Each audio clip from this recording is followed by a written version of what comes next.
Ladies and gentlemen, I'd like to call to order our City Commission Budget Workshop for Tuesday, July 18, 2017. Ask the clerk to call the roll. Commissioner Alcantara? Missing. Commissioner Bradford? Here. Commissioner Herzberg? Here. Commissioner Honegger? Here. Commissioner Sukup? Here. Vice Mayor Novik? Here and on time. Mayor Mazarzik? Here. If you all please stand for a pledge. Pledge allegiance to the flag of the United States of America and to the republic for which it stands, one nation, under God, indivisible, with liberty and justice for all. All right. City Manager, do you have any adjustments, changes to tonight's agenda, or should we move in where we left off? Mayor, yes, I do. I do have a couple of revisions. What I'd like is Bob Klinger to make a couple of statements at yesterday's commission meeting regarding some budgetary items.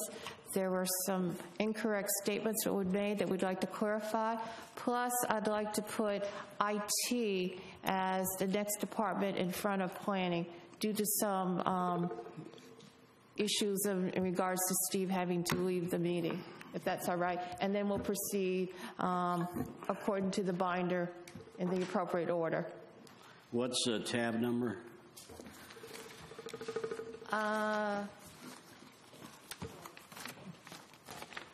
IT is tab 12, but Bob, you have some introductory statements first? Yeah. Mr. Klinger? Hopefully, I am on.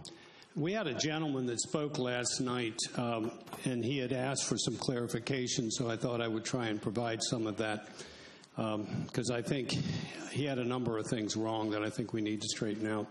I think everybody needs to understand, first and foremost, just value or market value only comes into play when you first buy a piece of property. Once you've purchased the property appraiser will apply their formula, and not all counties are the same. They will multiply that times whatever factor they use, and they will arrive at what is called assessed value. Once that determination is made, those two numbers are never connected again. Save Our Homes does not allow assessed value to go up more than 3% in any given year if it's homesteaded property. If it's not homesteaded, it has a 10% cap. That's number one, because he kept trying to link the just value times a factor. It doesn't work that way. There's nobody with homesteaded property that's going to see a 6 or 9 or 12% increase. That's not going to happen, not unless you raise the millage rate. Secondly, he had indicated that we had about, as he put it, I think over $2 million of additional ad valorem revenue in this budget. That is not correct. We have about 1.1 million more, half of what he said.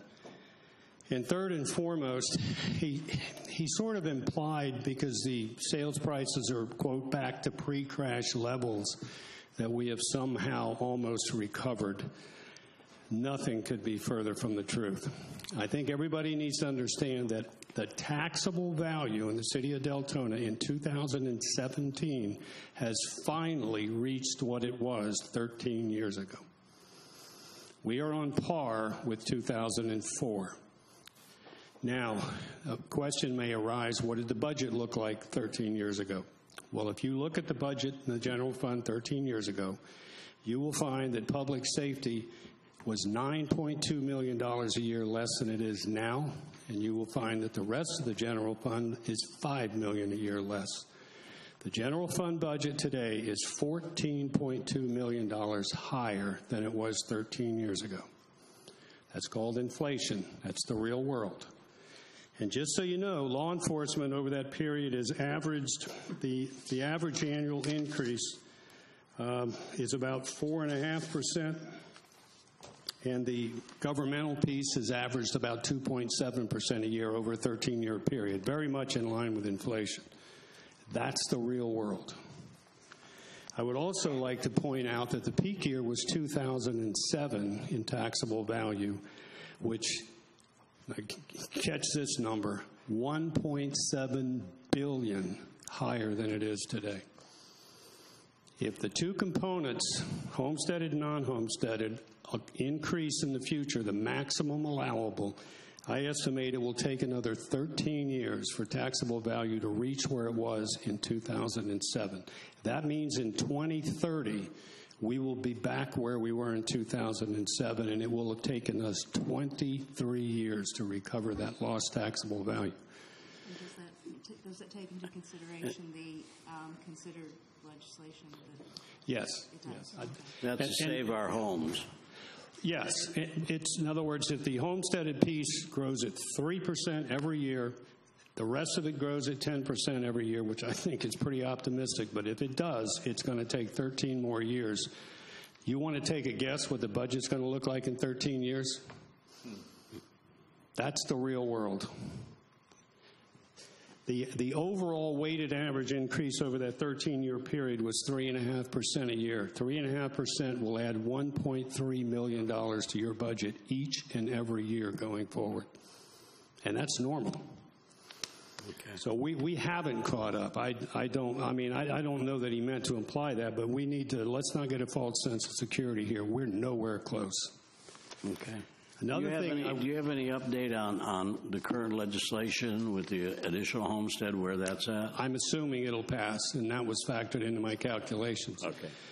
Another thing that I showed at the Citizens Workshop, and I personally think this is one of the most educational pieces of data I've ever run into. Let's assume that every city in Volusia County adopted a millage of 1 mil, just to make everybody on the same playing field. The city of Deltona would collect $21 in ad valorem tax for every resident. DeLand, Port Orange, and Orange City would collect more than twice that per resident. Daytona Beach would almost collect 3 times that amount per resident. Ormond Beach would collect 3 times as much. DeBerry, 3.6, and New Smyrna almost 6 times more per resident than we collect. This is why millage is not a valid comparison. I would argue that the single biggest driver behind the need for personal services is population. And I would further argue that the cost per resident to provide primary services is very comparable among all these cities. It does not cost New Smyrna 6 times as much money per resident as it does us. This city has operated for a lot of years at a tremendous disadvantage, and we've still got a surplus. Okay. Anyway, that's all I've got. We are not back, not by any means. Okay, I hope he's listening. If he's not here tonight, obviously, but I hope he's listening. But we can refer. This is being taped, so he can refer to that updated information if he calls or talks to any of the commissioners. You can tell him to listen to tonight's workshop, and that'll bring him up to speed with what's going on. We have no members of the public here tonight, so we'll move right into it. Information technology, Steve.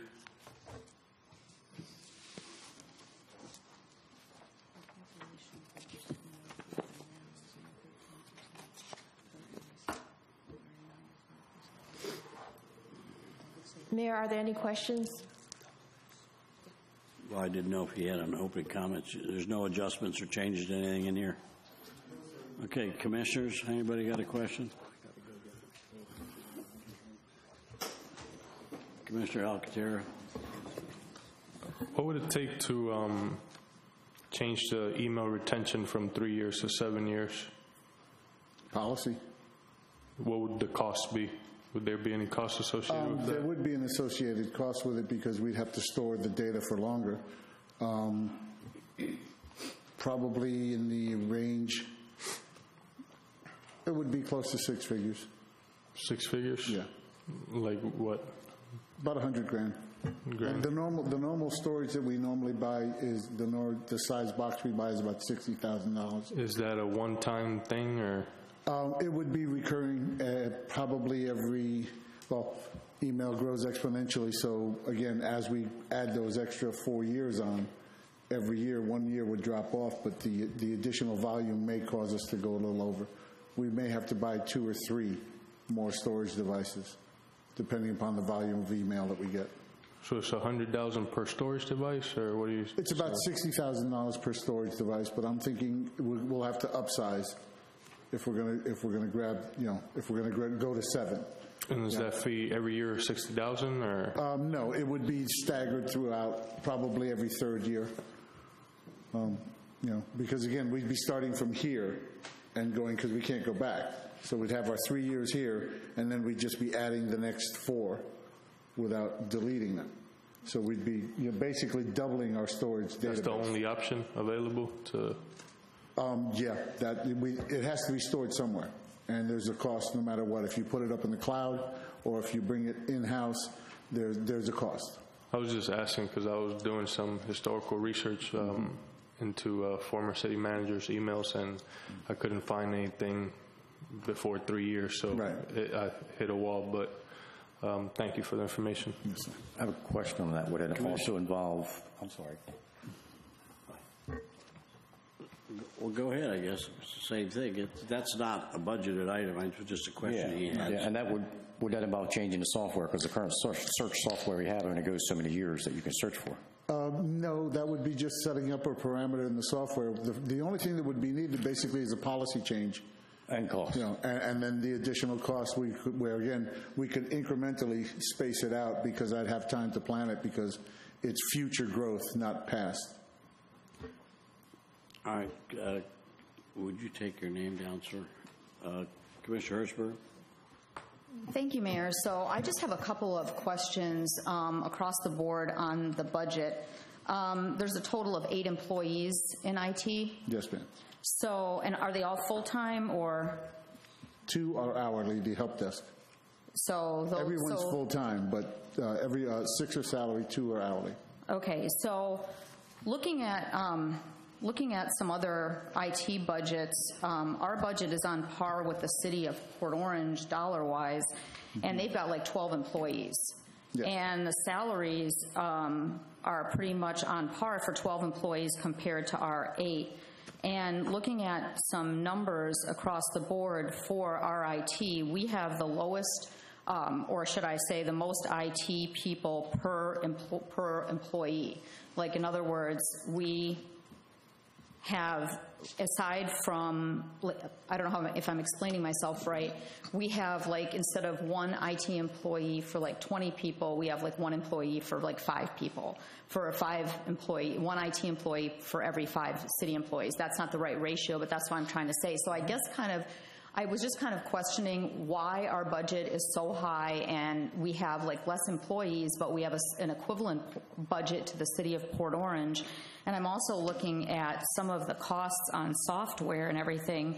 That's really, I mean, do we have that much more that we're doing? I'm really quite at a loss as to why our budget in IT is almost $2 million. Am I wrong? Is it $2 million? I think it's 1.3, ma'am. Let's take a look here. It was 1.8, right? 1.8. 1.8. 1.8. So I guess my question on that was, what's the difference and what are we, for this budget, and I know that you've got like 2 more employees that you're looking at, what are we doing to upgrade our stuff? I mean, are we tying cameras in? Are we working on, making our website better and everything? Because I know in some of our IT things, there's definitely a gap. So for the amount of money that we're spending on there, I kind of almost want to, I don't know if the commission is interested in that, to go ahead and look at why our budget is so high in IT for what we're doing. I don't know if anybody has any interest in looking at that. I just find it, when our budget is the same as Port Orange and they've got like 4.5 more employees, and we have the highest ratio of employee, the lowest ratio of IT employee to staff member within the city, I'm just kind of questioning because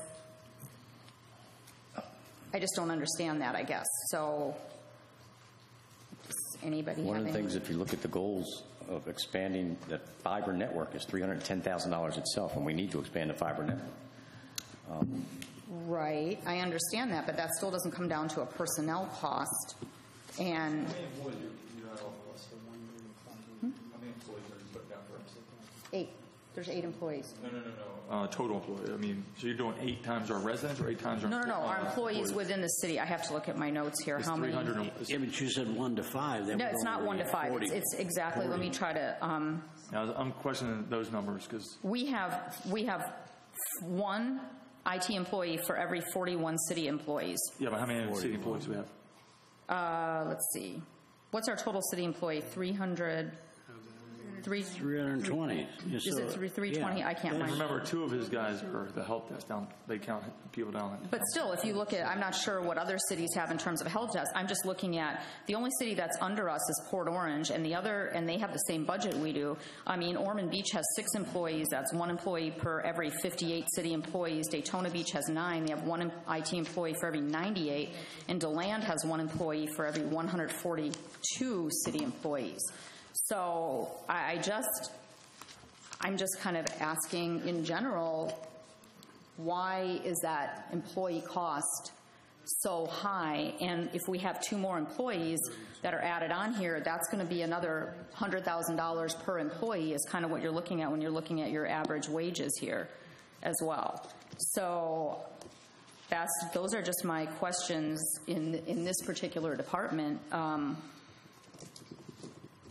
Is there any interest in looking into this further from the commission and looking into some sort of a cost-benefit analysis for this and what we're really getting in terms of our IT? Because I've been told a lot of the time with IT things, we can't do this, it's too expensive, it's this and that, and other municipalities, do that. So that's just just some general questions. And to be honest, I'm looking at every department like that, as evidenced in our stuff last night, how we spend money. So, well, the personnel services cost is only $793,000, counting all their benefits and everything. If you look at the thing, that $1.8 million is their entire budget, all the equipment and everything. I don't have an interest in looking at it because they don't pay it enough as it is, and we're doing a lot of improvements in IT that we need to do to communicate with our residents alone. Ourselves. So I really do you have any suggestions in the current budget, though? We're here to work on the current budget. Well, I just have that. I just am saying that. We could look into it, but without knowing what Port Orange is.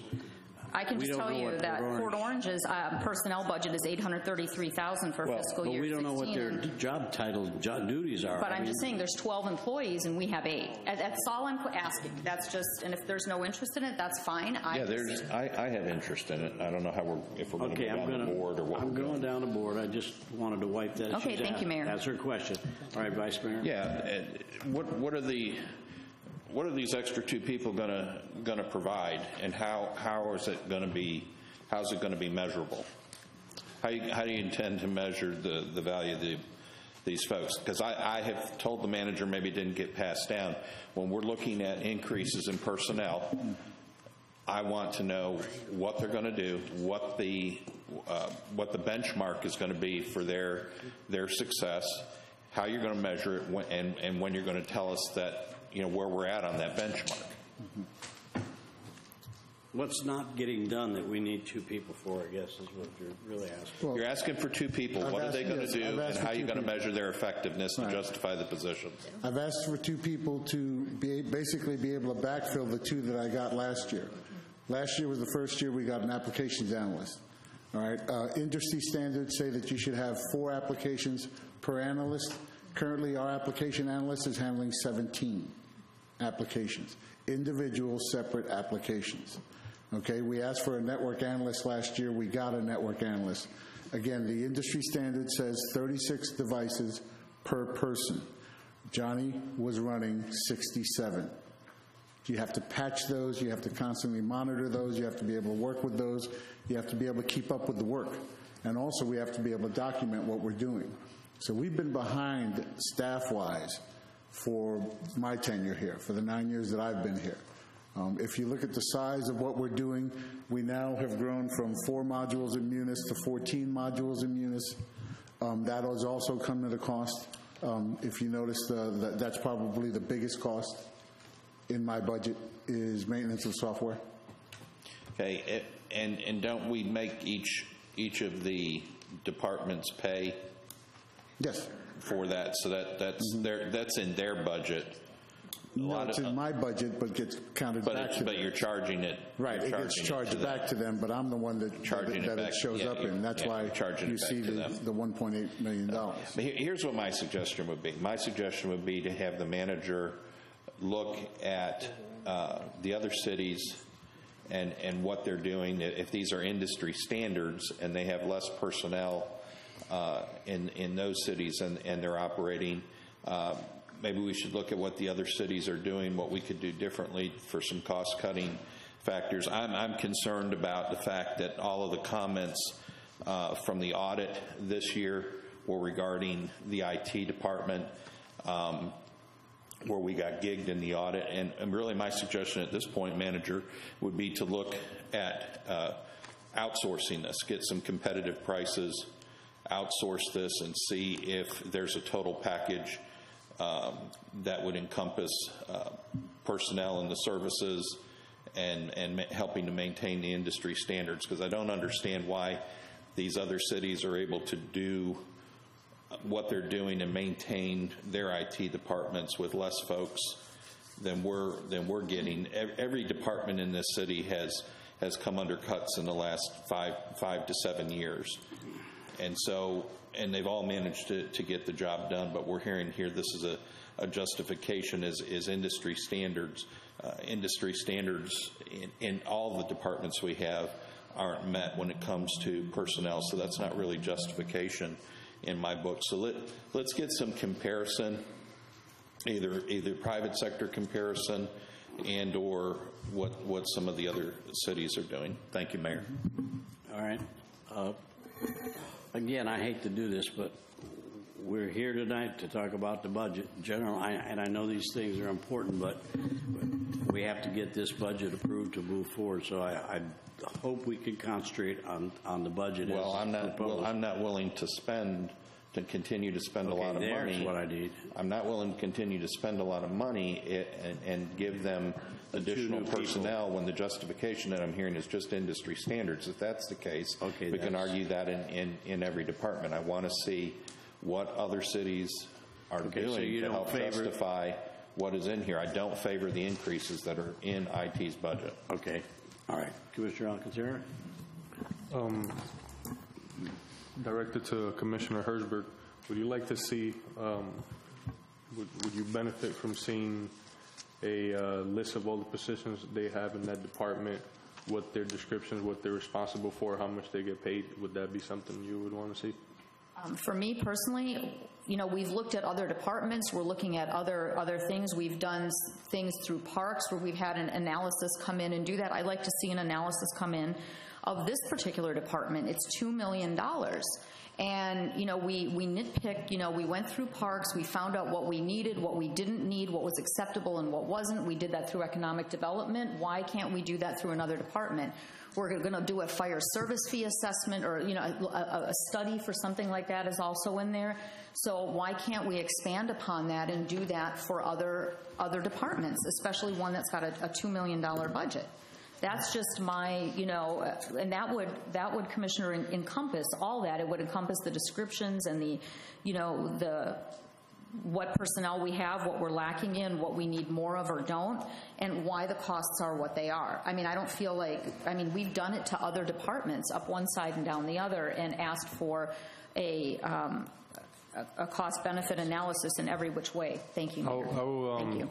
To be consistent, because I had asked another department that was, we were talking about more employees in another department, and I asked the director, the chief, I said, can you not effectively run your department with what you got? So my question to you, Steve, is can you not run your department effectively without those 2 additional hires? Oh, we can get by. But again, with the excuse me, historically speaking, that's why we've been getting by. And the audit dings, for lack of a better word, were mostly on policy-related issues and things that were already in the pipeline. They were just mentioning the fact that we hadn't fully implemented them. We've gone to full complex passwords. We've gone to the other things that we were talking about with that. We have the policy documents that they were talking about. We had them last year. So, again, they were comments. I don't believe they were dings. as far as that, because when I discussed it with finance, they didn't seem to take it that way. And that's my thing with this. The same thing I told when we were discussing the fire department budget. We got to be consistent, and I'm gonna be consistent. If you can effectively run your department with what you got, I don't see the need to give you more. And that's the same thing, and I'm gonna apply that to every department. What was I going to say? If I may, we run 24 hours a day, 7 days a week. The only other folks that do that are public safety. Okay? We do. When you say 24 hours a day, who works 24 hours a day? My team is on call 24 hours a day, 7 days a week. I have my help desk is on call for any fire-related, any public service or safety issue. My network folks are available when we have an email problem or a server problem at night or we get hit by lightning. I'm available as far as that goes. It's nice to know that we've got the people that are dedicated to come in and take care of that job, but it also would be nice for them to be able to take a day off every once in a while. No, and I think, that's good. But at the same time, you just said that they're salaried employees. Mm-hmm. And if I'm not mistaken, a salaried employee, you work 40, 50, right? Is there whatever a limit on how many hours? Done. Work to get the job done. Whatever it takes to get the job done. So I don't see, like I said, if you could effectively run your department, I don't see why we need to add to more people. Does anybody care to have that number? What's the number on the two additional people? Somebody got that handy? It's like 100,000. Mm-hmm. I think it was 50 something. Yeah. Okay, Commissioner Sukup. Yeah. See, I think we're heading down a right road, and I don't believe it should just be IT. I believe this is what we should do with every one of them. What I would love to see from the city manager and from each department head is, here's what my budget is for this year coming up. Here's the budget in the Quad Cities, the Barry, Orange City, DeLand, and here is what Daytona's doing it for, so that we can honestly see where, with fire, with police, with each one of these, because IT is one of those things that's kind of out of sight, out of mind. I don't really bother Steve until my iPad gets locked out or my computer. So I don't really even know what he does. And I guess that's unfair, where I can look and see, I can look at parks and I can see what they're doing. I can't see IT. My question to Steve is, I have been confronted by some people who have been trying to push for cloud-based IT. Mm-hmm. Would that bring down some of these costs if we looked into that, or is there no benefit? I've looked into it extensively. Again, excuse me, the misnomer with cloud is not necessarily that it's going to save you money, because what you're basically doing is you're taking your data and you're giving it to someone else. They're going to convert it into whatever application form that they store, AWS, Google, Microsoft, whatever language they're using, and it's usually Oracle, and they're going to convert your information into their language. Then they'll store it for you at a cost.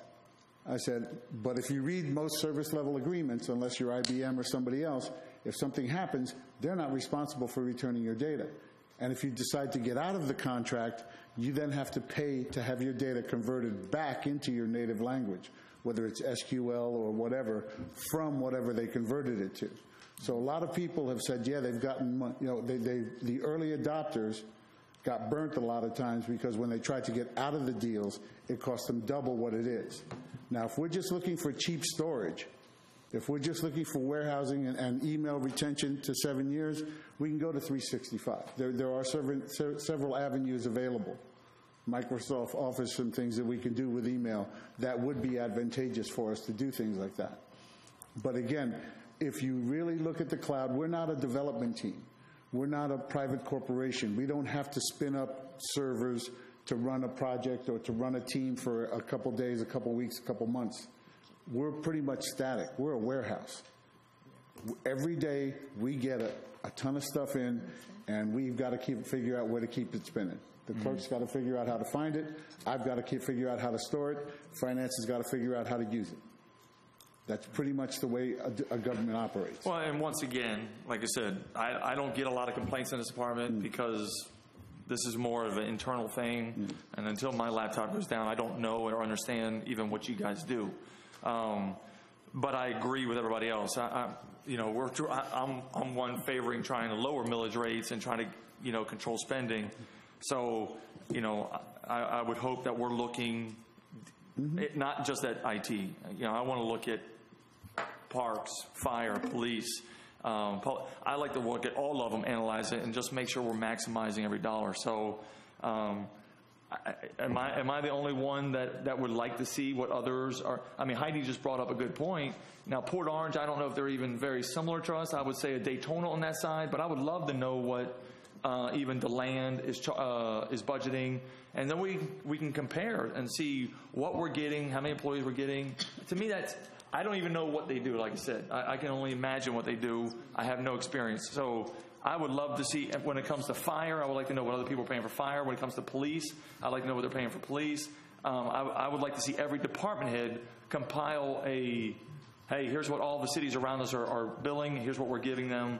And here's what we're providing, what they're not. So, is that just me? Well, I can look at what Parks and Rec is doing, and I can see brick and mortar. I can see programs. I can see that. With IT, it's such a fast changing. We can't see it. Yeah. It changes every day, and whether it's cabling or hardware, or software, or people being able to keep up with it. And when you have a department that is involved with something that is so rapidly changing, I have concerns about maintaining that in-house versus having it provided by a vendor that has a vast resource. It has many, many people spread out all over the technology, and when we go to, let's say, change out computers, that company could do that in one day because they could bring in 20 people for that one day and change them out versus it taking 1 or 2 weeks here. Not only is the technology changing, but the requirement for the manpower to provide the service ebbs and tides, I think. Well, but even like yesterday, when I came in here yesterday, I had to get my iPad reset. That was one of those guys. And then I had to log into that computer up there. That was 2 different more people. And I know that, look, when you're around computers enough, you realize that happens on a daily basis, and you have 330 employees doing the same thing. So if we all understand in today's world, IT is the most important thing going on. But like I said, I just wish I knew more about it. That's why I would like to compare everybody around. And Heidi had a good point. Let's analyze the numbers, see what they're doing, see what these guys are doing. Because if he's working 24/7 and these guys are working there, then maybe we need that too. But I don't know because I don't know the department. So, all right, Commissioner Bradford. First of all, I want to tell you guys thank you, because I know you guys are here till 8, 9 o'clock at night. When I look around this room, I see IT everywhere. Every place I look, there's something that your guys' hands touch. So thank you. And I understand what Commissioner Alcantara is saying, salary, you work 40, 50, 60 hours a week. I have to question people up here, how many hours a week do they work? Because I know when I'm hitting 50 hours a week, I'm tired, I'm cranky, I'm probably not the happiest person in the world to deal with, and now you're dealing with 320 employees on top of it. So it's not a good combination, and because somebody's on salary doesn't mean we take advantage of that person. So we do need to take into consideration how many hours a week is your staff working? Are they effective? Are they efficient? Because once you hit so many hours, you're not. I mean, we were here till, 11 o'clock last night, and today I'm just like, put me in my office and leave me alone, don't talk to me. Okay? So I just thank you guys for all the time you put in here. Okay, and I don't know if they realize there's guys in the room head over there. Our mics are working because of them. Our computers are working because of them. That video camera's working because of them, and so is the speakers. So are those monitors. And this day and age, the technology is now. And that's one of the problems we have.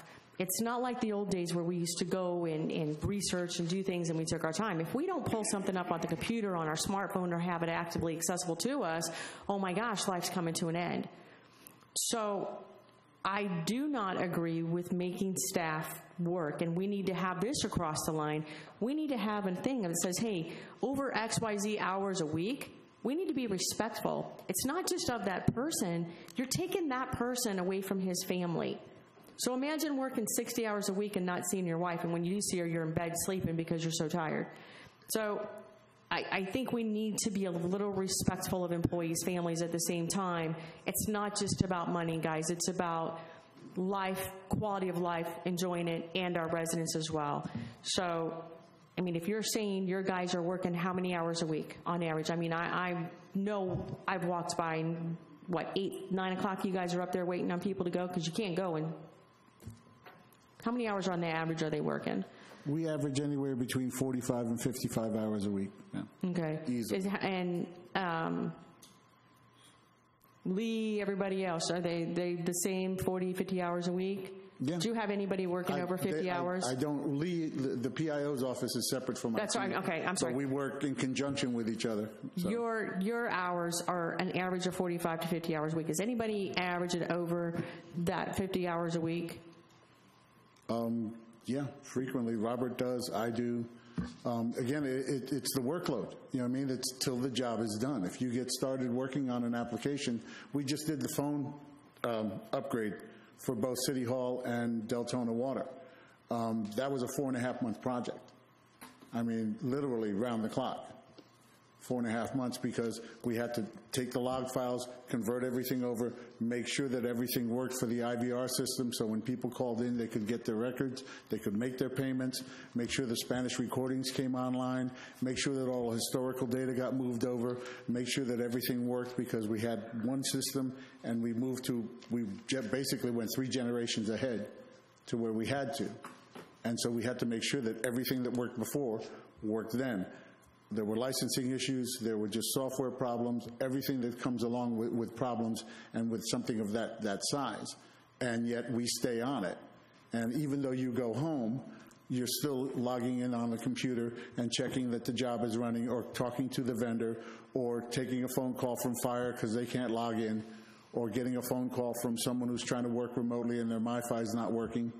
You know what I mean? As far as that goes, we count in the budget book, I think, you'll notice we have, I call them points of contact, all right? With the 7, 8 of us, over 20,000 times in a year, we get stopped. We have to stop what we're doing and interact with someone else for something else, as far as that goes. That's a lot. Thank you. You know what I mean? That's it. We've asked to take over the camera system because, again, it's a little fractured. Right now, the individual departments are handling it. We're seeing some holes in that. I've noticed that we're not being consistent with the cameras and the models that we're buying and things that we're replacing. Little things like that. I've brought it to the city manager, and I've offered that we take that over from them so that we can then be a cohesive platform. We'd be able to stabilize and standardize on our equipment. We'd be able to do things like that. On the security side, just to tell you a story, we lost a DVR in West Cryle. We bought a brand new DVR, plugged it in, got it up and running. 2 days later, Robert noticed that there was additional traffic coming out of that DVR. That DVR was made where all of them are in China, and it was calling China.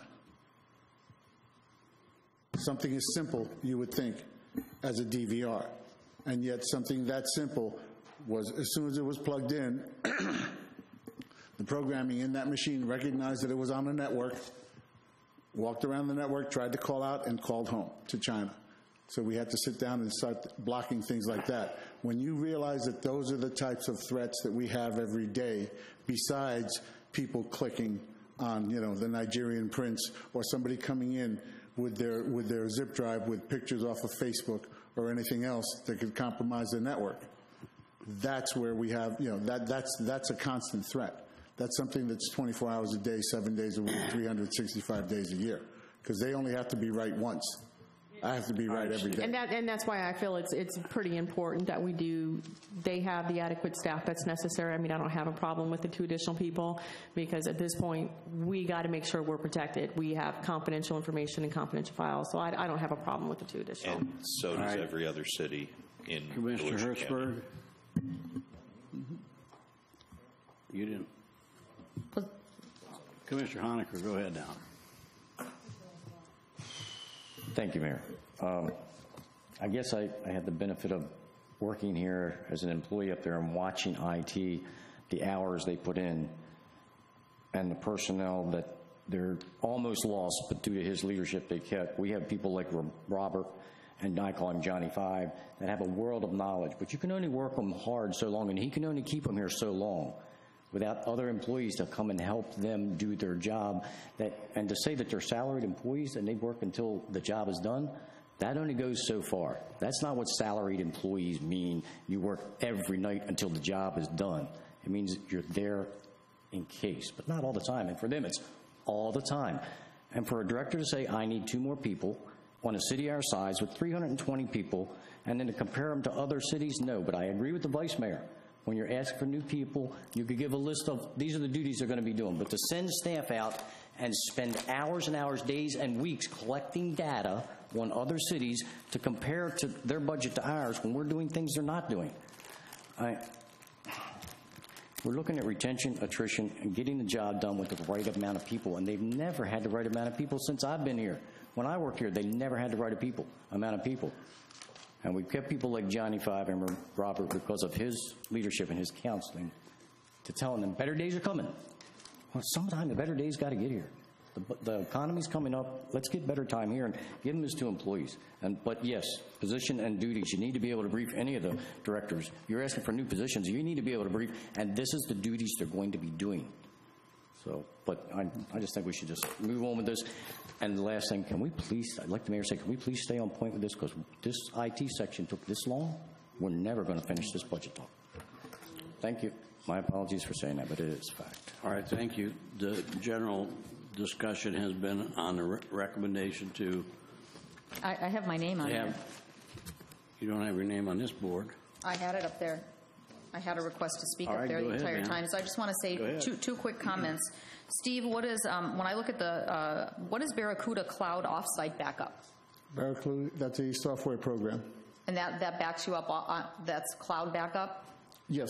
So the city of Port Orange is paying $17,400 for that. So, I mean, I don't consider that too much money to do something like that through Barracuda. I mean, I don't know, I'm not an expert on that, but I'm just looking, that's a line item there. And looking at our salaries for the 8 employees for our budget, it's $100,000 an employee. Port Orange, for their employees, is $69,000 an employee. So for $100,000 an employee, if you're on salary, I would take that any day. Let's just say that. So, you know, I mean, there's a, and I'm not saying our employees are not worth it. I'm not saying that that's not, that has nothing to do with an individual employee. It has to talk about the efficiency of a department.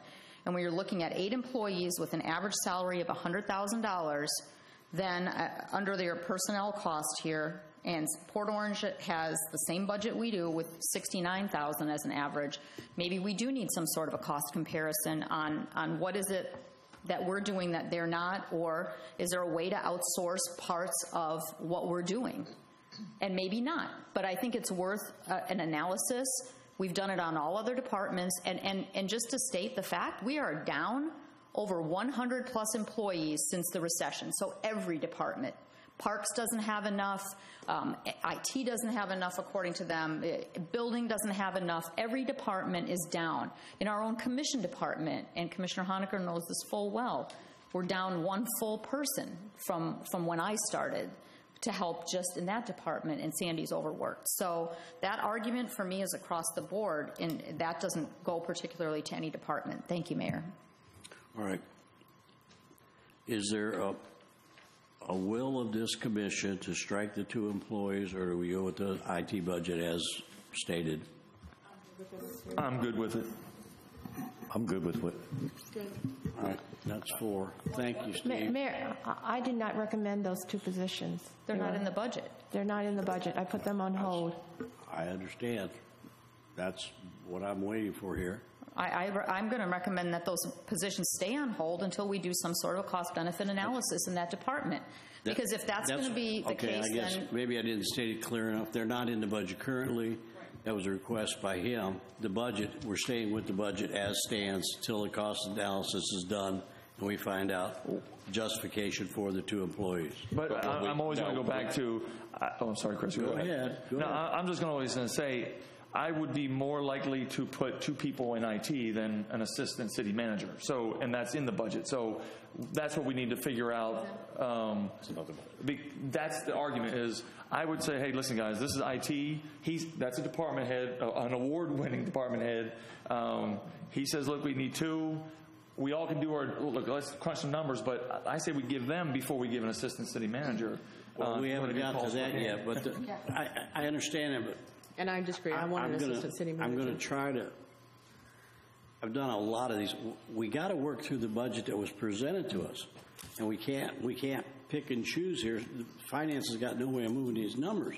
Currently, what I'm hearing is we want to stay with this budget, but we want to evaluate whether the 2 people are necessary or not. That's what I'm hearing from some people. So is that what you want to do? It's not just about 2 people. It's total overall efficiency and cost benefit of that department versus outsourcing it and seeing if we get a better bang for our buck in the total package. Now, obviously, we can't not have an IT department October 1. So what I'm saying to you is, I don't want any expansion of employees in this until we evaluate not just those 2 employees, but what the whole overall unit is doing. Okay. Respectfully, you're 1 of 7. I'm trying to get the majority here.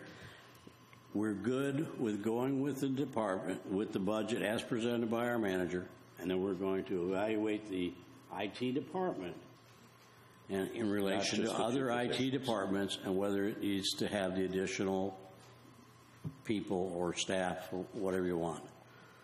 Is that what I'm hearing? Yes. Okay. We all agree on that? Okay. Thank you, Steve. Next item. Go back to, well, is there any, there's no public here, is there? Mayor, we'll go to tab 11. Okay, tab 11. I just want to say before Steve leaves, every time I need something from IT, I get it. That's it. I mean, that's my extent of my technology knowledge. I don't know how to do something. Thank you, Steve. They do it. Okay. Chris, you're not Mr. Chris Bowley's Bowley. not here. He's asked me to stand in, and he's given me a few answers if you might have certain questions, All right. but I don't know if I can answer them all or Commissioners, not. Questions for a stand-in for Chris Bowley. He's better looking than Chris anyway. Put that on the record. Commissioner Bradford? Couple questions. And let me make sure I'm looking at the whole department here. The way I see the department is you guys are the face of the city down there. A lot of the things that you guys are doing is very critical. I like to see the fact that, kudos, but this isn't to you. They saved 250 annuals. Hold on. Go ahead and come back because I lost my notes, guys.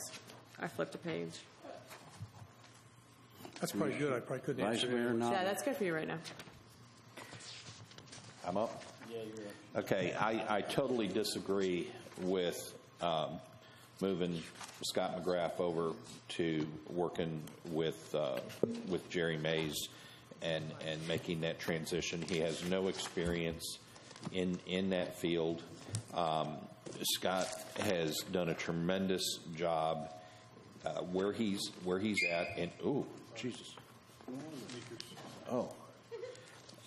Scott's done a tremendous job where he's at, and has been an integral part in assisting Mr. Bowley and his team in getting the $5.3 million in TPO funding and working on other grants and stuff. I don't understand the rationale of taking somebody who has no experience in such a very important field as what Jerry does and trying to mentor him into that field within 6 months to a year. I think we need to either advertise Jerry's position if he's looking at going, which I understand he is, or I really would like to see us get a firm see if there's a firm that does what Jerry does, and contracting that position out to a firm. But to take an employee that has a desire to just move up into that position with no history, no demonstration of that skill set, to take over what Jerry's been doing, I totally disagree with that. I think that's a very poor decision to make if we make that, and I think it would extremely be an adverse effect on both of those roles within the city.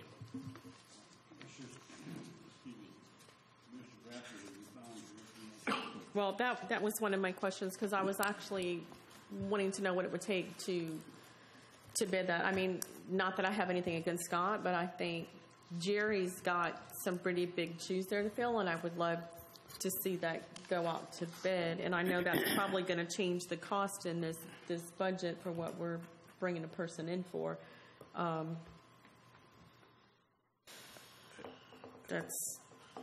Is that it, ma'am? For right now, yeah. Commissioner Everything else Sukup? we're good with. What? Okay, I'm actually going to disagree a little bit. I believe, and I'm not just, this is not just Scott, I'm just talking about in general. You always want to try to promote from within, and if Jerry Mays is as good as you guys are saying he is, and Scott has been as successful as he is, I believe in 6 months, Jerry would be able to train somebody like Scott to do what he's doing. I don't know if I agree with that mentality of putting out the bid. I've worked in many companies and corporations, and if I'm qualified and I'm eligible for promotion and you go outside of me, it's a smack in my face, and that's how you end up losing good people. And if he's qualified, like I said, I'm saying if he's qualified to do this, I would say I'm okay with that. The question I got is the new, I don't know if you know or not, do you know, the housing coordinator position. Can you help me out on that? No, he didn't leave me any notes on exactly that. He left me several notes. Can the city manager help me out on the housing coordinator position? That's an area that we have our community development block grant dollars, our SHIP dollars, our NSP, and this would provide assistance to Angelia. And Chris has come to me as that's an area that he feels is void, that needs some help and support, so I support his recommendation. Okay, my only concern is, I mean, we brought it up, I think Heidi brought it up as of yesterday, the CDBG money might be, we don't even know, it could be going away or at least decreased.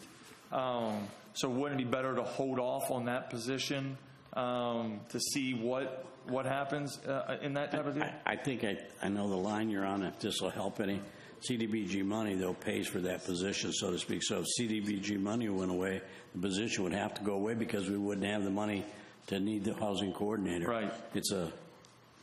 I understand where you're coming from, but it's not general fund money. It's CDBG money that goes into the fund that pays for that. If we didn't have the housing program, we wouldn't have a need for that employee. It's like...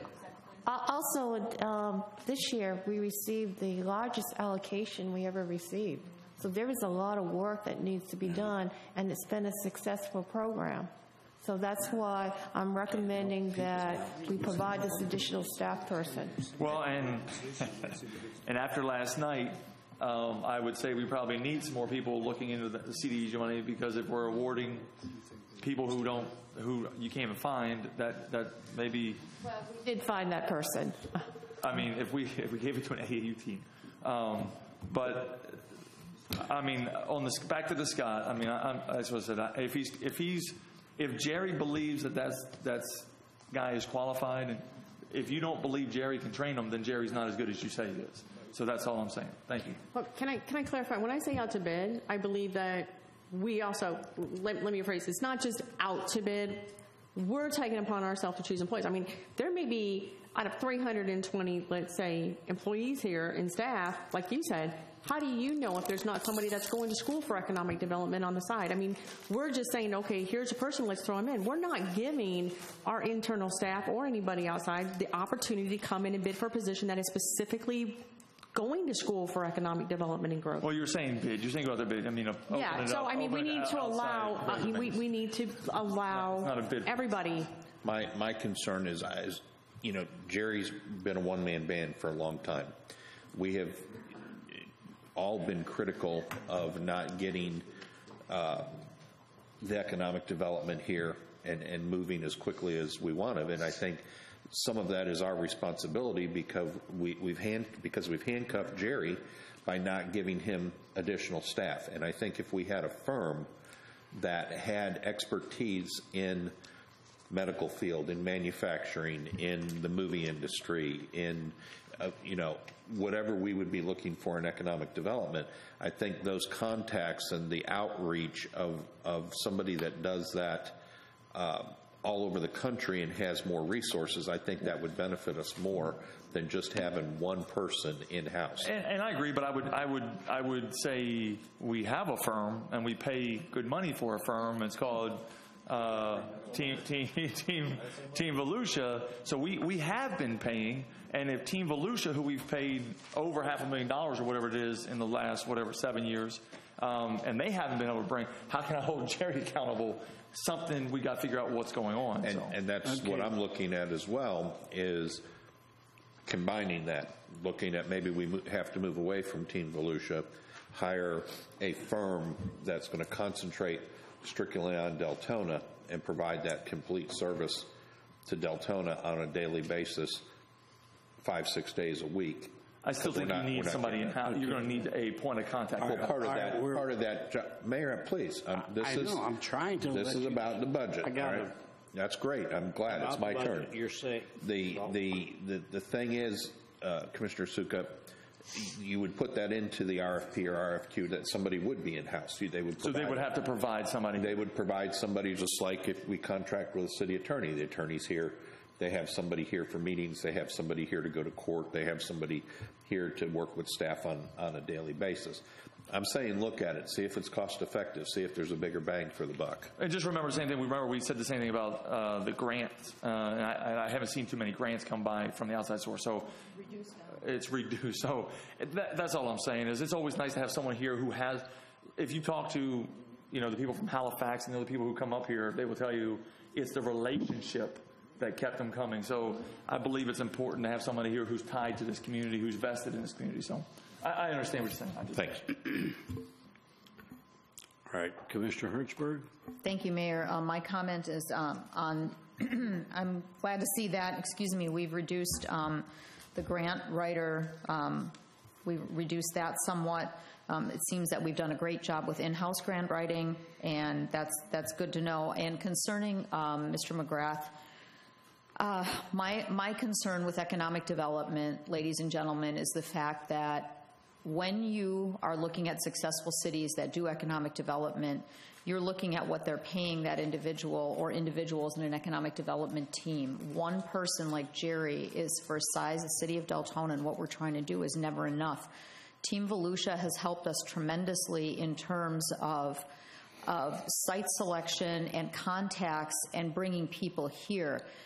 The hook for Deltona is obviously we don't own the land and we have landowner issues to a degree, but to go ahead and move someone from planning and development services and build them in economic development, it's going to take more than 6 months, because you're exactly right. It's relationships that keep people coming, and it's building relationships, and really, if you want to make economic development successful in this city, you better triple your budget, hire another person, put in some travel and per diem expenses to go out and wine and dine some of these people, not literally, figuratively, and bring them into the city and show them what's available. And all that takes time, money, and personnel. If you want to do that right and do economic development the way it should be done for the results that we expect and that we've been saying. So I'm in line with Vice Mayor's looking at finding, at least exploring a firm before we go ahead and put, all our training into an individual that, I'm not saying Scott's not any good. I think he's very good in what he does, but it would not hurt to look at seeing what's out there and what you can get for a certain amount of dollars, and have all that taken care of for a city of this size, because it's the contacts and the outreach that we don't have. We can't provide that in-house. Jerry can't do it by himself, even if he has a second person. There's no way that you can do what these firms can do in-house. It's cost prohibitive for this city. Thank you, Mayor. Thank you. Commissioner Alcantara. And Vice Mayor touched on something that I was going to bring up. I would like to see us do away with what we pay Team Volusia, not transfer the position, and look to do a RFP for a firm that's in the development, that has the knowledge and has a proven track record of bringing development to cities, that's would focus on Deltona and not on the other cities in the county. And when Jerry Mays is out of here next year, then that's another expense that we do away with, and we'll have more money to put into it. So that's what I'm for. Do away with what we pay Team Volusia. Use that money to get a firm that can actually start bringing more to the city.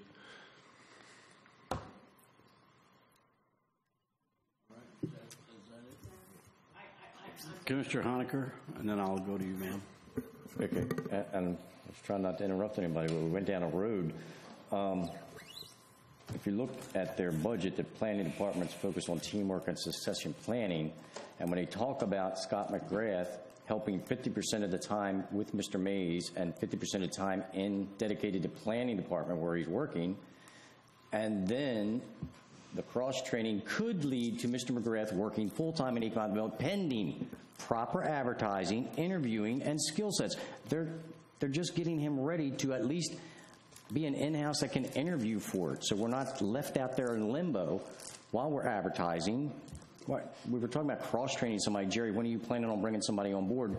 This is somebody. And let me tell you, Scott Grass' persona, he's dynamic, and it's the type of person that can work in economic development, and planning leads right into economic development. They work hand in hand all the time. They're helping each other. So for him to work there 50% of the time, helping Jerry out, which Commissioner Herzberg said he needs help, and still working in planning, and then he's hopefully doing his certification during that time, and he's ready to be interviewed. And if he's not selected on an interview, he's willing to go that route and to try this out. That's what they're saying. They're not saying he's a shoo-in. They're advertising, interviewing, and skill sets. So it's not a done deal. As far as a firm, you never get the personalized, focused attention you will out of an economic development manager that creates relationships. The firm is not just serving us, guys. The firm is servicing all their other clients. So to think you're going to get better out of a firm and you're going to save money, you're going to pay the firm more, and you're not going to get that personalized service you want, and you're not going to get those relationships built with Deltona. Jerry built relationships. Again, I'll mention Halifax Health coming here, and that operations officer standing right in this chamber saying, the only reason Halifax is coming here is because of that man there, Jerry Mays. He said it, it's in the minutes. I don't know how many eon meetings that was ago, but Halifax said the only reason he's coming is because of Jerry Mays. His personality, his economic development, relation building, and Scott McGrath, again, having that inside knowledge of working with these people, he has the personality for that, and he's willing to go this route. Do the advertising, do the interviewing. If my skill set's what you want, then select me. And if not, we won't select him.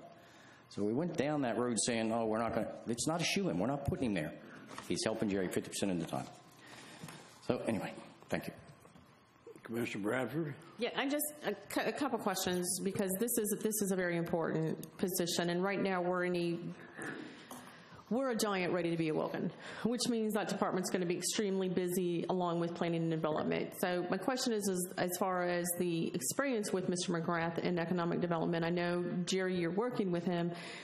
Is he doing any further studies in that, to that area, or, I mean, is there any special studies that he needs to do that would benefit that, or I'm just trying to figure out, is this the right person before I say, yeah, let's go for it, let's do it.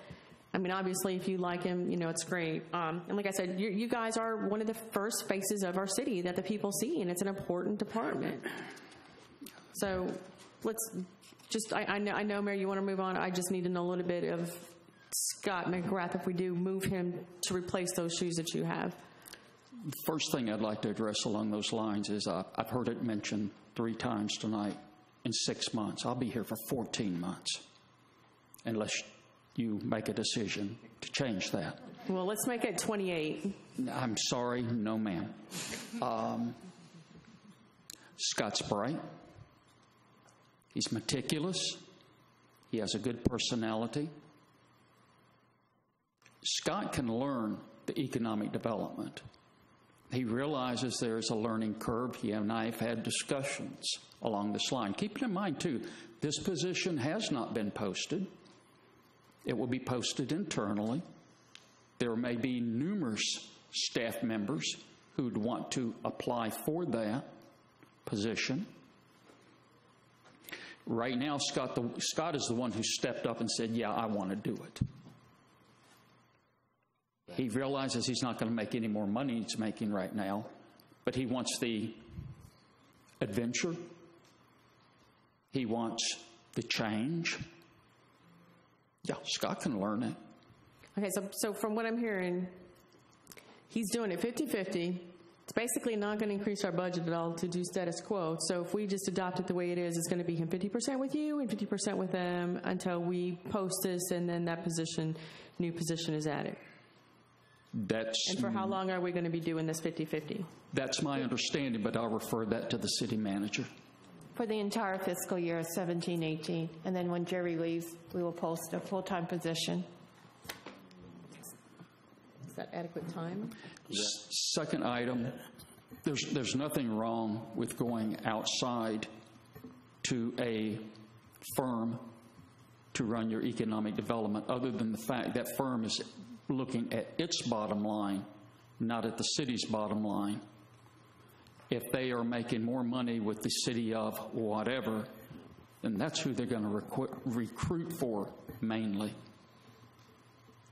All right, thank you. You don't have an economic developer also in that firm who will do what's needed to be done locally with ownership of property and everything that goes with that. And again, that's the relationship. Commissioner. Along those same lines, you have firms that have a vast network and have a lot of connections to a lot of different businesses who are looking to expand. And at the end of the day, like when the business is looking to expand, it's not about emotions and they like this person. It's about profit making. Businesses come to cities because they want to make money. That's what it's about. And these firms out there have a vast network. If we get a good firm in here, they'll be able to bring businesses in here because they'll know businesses that are looking to expand who want to make money. So, like I said earlier, I think that we need to stop giving Team Volusia money. They have not even brought one job. The other day when we had the guy here from, was it Chris? And I asked him, how many jobs have you brought to the state? Not one job. We need to stop paying them money and get someone who can get it done. And Commissioner, who would that be? That's why we go out for bid, and we vet these companies, and we see their track record, and we make a decision on who we hire, like everything else we do. Okay, I haven't needed to say. I'm going to take a minute. Scott McGrath, I echo everything, and I'm glad Jerry finally brought it up because of your question. Scott McGrath has taken it upon himself to better himself and learn something and work with the cities. I don't work with him every day, but he's been great. I like the guy. He's very personable. Jerry's right. He's up front. And if I see an employee works for me, it's willing to take on other responsibilities, works with Jerry already, has a firm understanding of the construction end, the planning and development end of the city. Maybe not as in-depth as Mr. Boley, but he has a real good understanding. And you mentioned something about when people come in here, yeah, they want a warm and fuzzy person to get them in the door, but once you get them in the door, they want to get their project done, they want to make money, they want to get it done out the door, and they want to know how they could get that done as quickly as possible, because it's all about making money, not about sitting around talking about making money. But I don't have a problem with looking for somebody else, but I don't understand on this budget, it's just a fact that we're going to move somebody over, and the manager would like to allow them to work in two areas. I don't see where is the loss. We're not losing anything right now. So philosophically, we can always bid the job out. It'll always be locally posted, one in-house. If we want to get a firm, we can do it. But tonight's budget, folks, what do you want to do with the budget? Is the budget good? Can we move on, or do we want to Mayor, talk can I about? make a suggestion? That we approve the budget as it is, as it stands now, with Scott, going, part-time under Jerry, however they want to do that, and looking at doing the same thing that we're talking about with IT, going ahead and doing some investigative work as to what firms are out there for economic development before we decide to dump this, move that, whatever. Go ahead and just do some information. Well, what kind of a dollar amount are you looking at with hiring a firm? We have 14 months. I've heard more No, right but that's now what I'm saying. about canceling Team Volusia than I have about this proposal by the manager. I'm all for it. But I think what you all are saying is, Jerry's going to be here for a while. Then Right. go ahead and teach Scott. And if Scott can step up and qualify, then that's wonderful because he's a current employee. But I have no problem with looking for someone to run it if you want to do that. So, Or just direction would outsourcing be to the some. manager to look into, are there firms out there to do this? Will they do it solely for us, or will they do it? Because the negative is they're going to do it for a lot of people. And what are they going to So do? that's The what I'm key getting at. is, what are the parameters We that you have to want? write the RFP, exactly what we want. But, okay, stay on the budget now. Are we ready to go on? Or do we, all right, Commissioner Novick, did you want to talk more about this budget? Well, you seem to keep wanting to just push through rather than discussing issues. Why don't we just go ahead and close the book up, approve it as the manager wrote it, and I'll go home. If you don't want to have discussion, stop trying to stifle us with the discussion that we're having tonight, sir.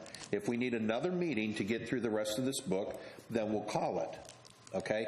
This is potentially multi-millions of dollars that we're talking about here, that we're willing to put somebody in charge of that's never spent a day in his adult life working on economic development.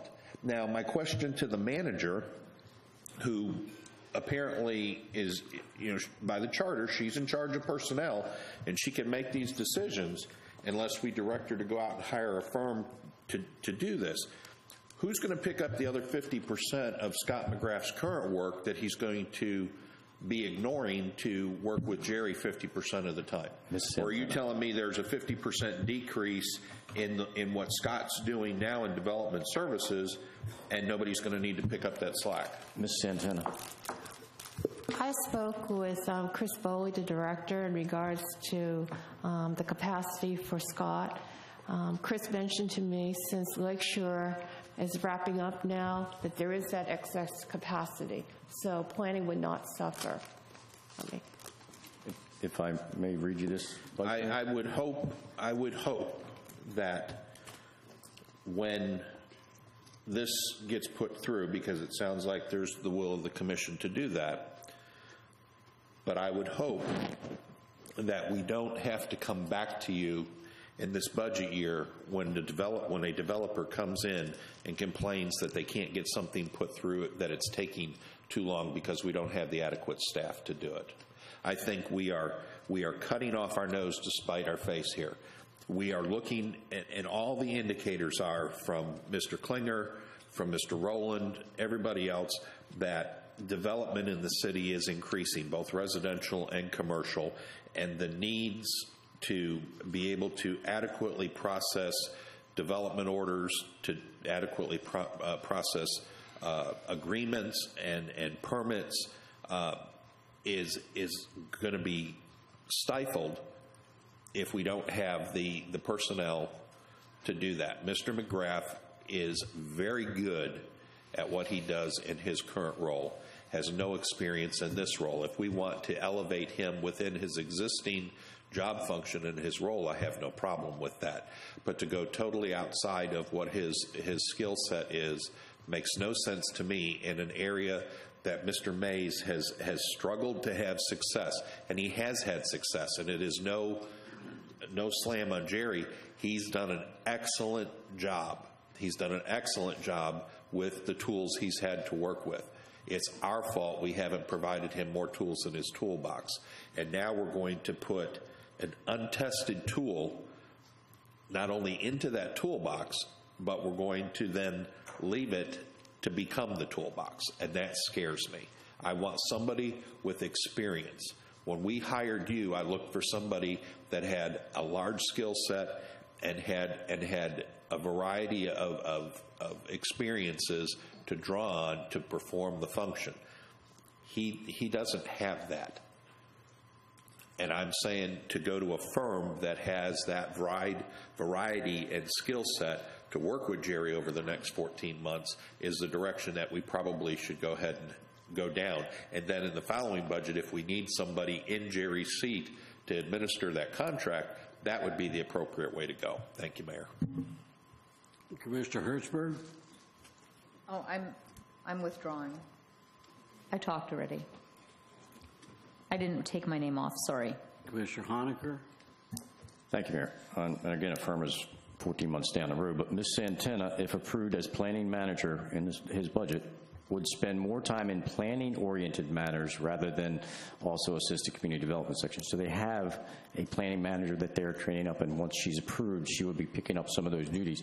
And also, I'm sure all of you have noticed that Chris Boley is a go-to director, that all the development in the city, all the things that happen in the city, you ask Chris what's going on, and he knows, and he keeps that staff motivated and keeps the businesses coming in here, and he's a go-to guy. And if Chris Boley says this will work, I'm supporting Chris Boley, and he says this will work, and it's his department budget submission, and he wouldn't submit it if he didn't think it would work. So again, I'm supporting our directors, and Chris is saying make it happen. I'd say make it happen. Commissioners? By the way, Mayor, if you want to invoke that Robert's Rules order of you only get 2 times to speak on an item, tonight might be the night. But that is Robert's Rules. You only get 2 times to speak on an item. It would, sir, on an issue, but this is a budget workshop, and we won't invoke that rule. Commissioner Sukup, you have the floor. Otherwise, I'll be accused of closing the book. Yeah, and I don't want to. I agree. I understand what you're saying. I just, I believe the most important thing in looking at a candidate is a track record. And if you have a track record of success, I don't care what you do. I believe it'll go from where you go. I look at my own life. I've been in sales. I've been an athletic director. I've been in finance, and had no experience before any of those, and yet did the jobs to a high level. I believe if you have the ability, which we all up here agree that Scott has the ability, and he's one of ours. I just believe this is the easiest way to find out if he has what it takes, and it's being recommended by apparently Chris Boley and Jerry Mays, that this is, we all understand, first of all, how important economic development is, and we need to have the right guy. That's why I said I understand the passion, because I think we need to do it right. I just believe this would be, to me, a no-brainer to have a guy cross-train. I think you'll see quickly if he's cut out for it, and I believe, just like everyone else has said, that he is the right guy. So, thanks. All right, Commissioner Alcantara. Just last comment. I'm hearing that we can't get a firm until 14 months. Why is that? Because there's money for Team Volusia in this budget. Why can't we do that now? I think you're saying because he's not retiring. He's not retiring. I'm not. Yeah, but we're spending the 40 whatever thousand we're spending with Team Volusia. Why don't we spend it? You're going to spend more than that. It's in the budget. You can spend way more than that on a firm. Huh? Well, how do we know? We haven't looked into it. I don't know how much it is. Does anyone know how much it is? I know Cross talking back and forth, but just retail strategy in Edgewater cost them $50,000 for a trial period. $50,000 for retail strategies, and all they concentrated on retail. And they briefed and brought nothing in over that time. They gave them good reports on this is why you're not getting this is why you're not getting that.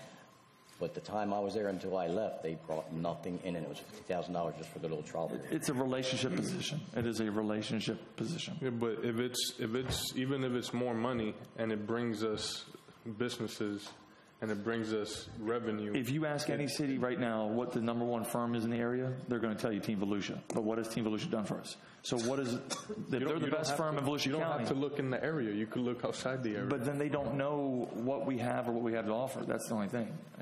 This is a position that needs to be in-house. Yeah, but Jerry's going to still be here for a year.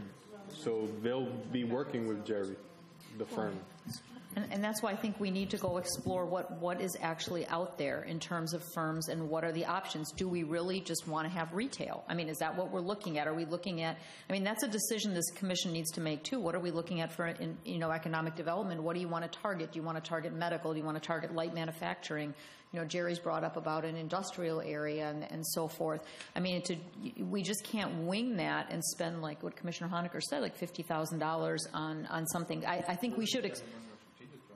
But I think we should go ahead and see and explore what's out there and have staff go out and see what is available and what kind of a cost is available to us. I think that's doing your due diligence. If anybody's been to the grand openings, the recent grand openings we've had, like go to Honest One, any of the grand openings we've had, any events we've had with ribbon cuttings and that, do you know who the people know? They know Jerry Mays. You know why? Because he's the one that they're talking to and dealing with. And if we don't have that perky face out there, that's what brings the business. Whoa. Now we're politicians now. Yeah. So, I'm going to have to agree with Brian, or Commissioner Sukup, that it is important.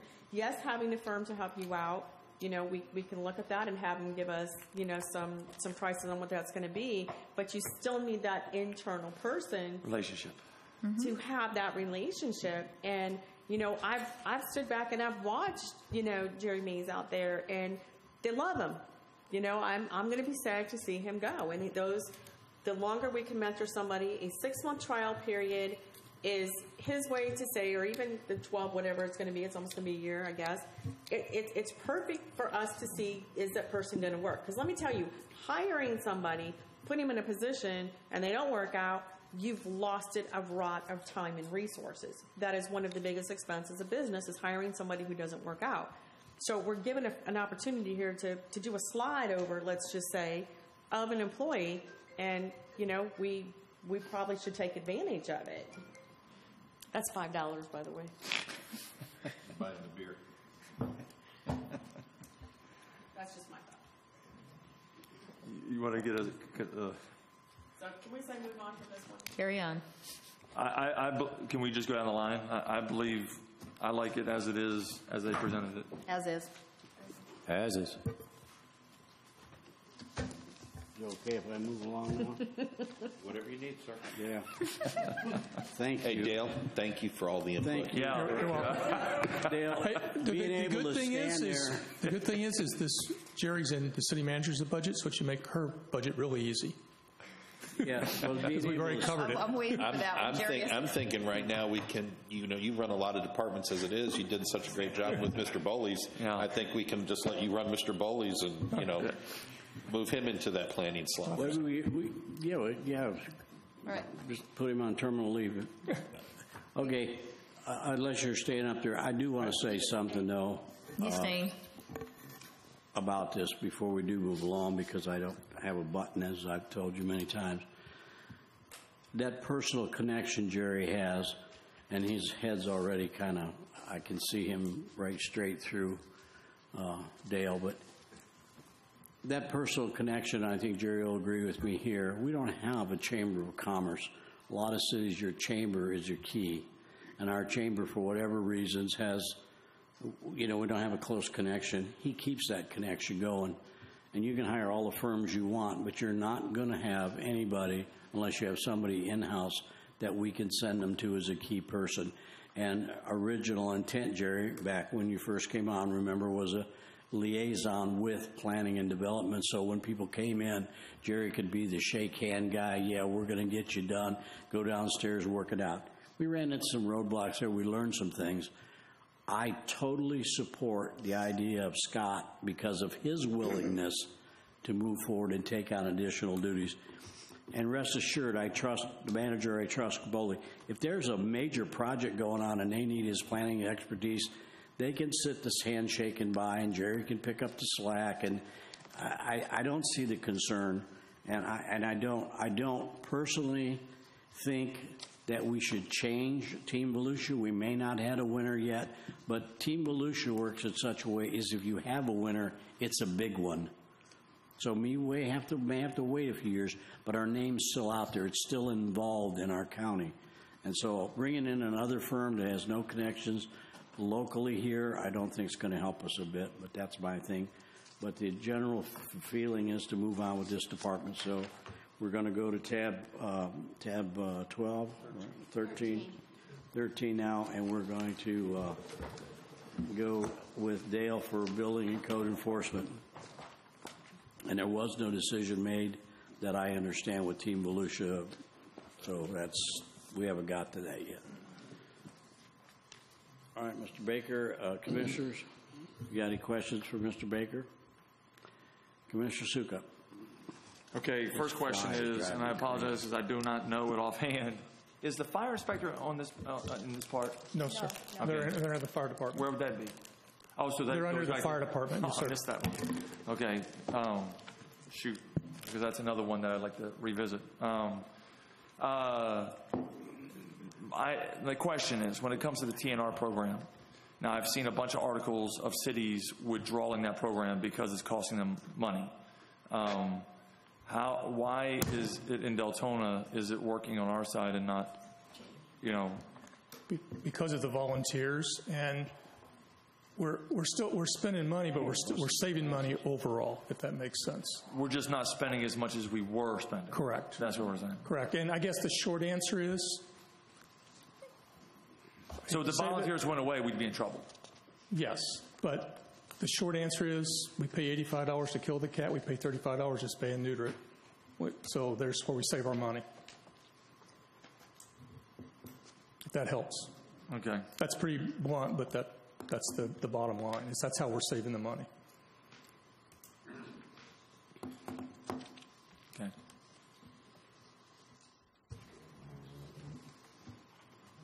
Commissioner Honaker. Hi, Dale. I see we eliminated a code officer position, transferred an employee, and reclassified a vacant position.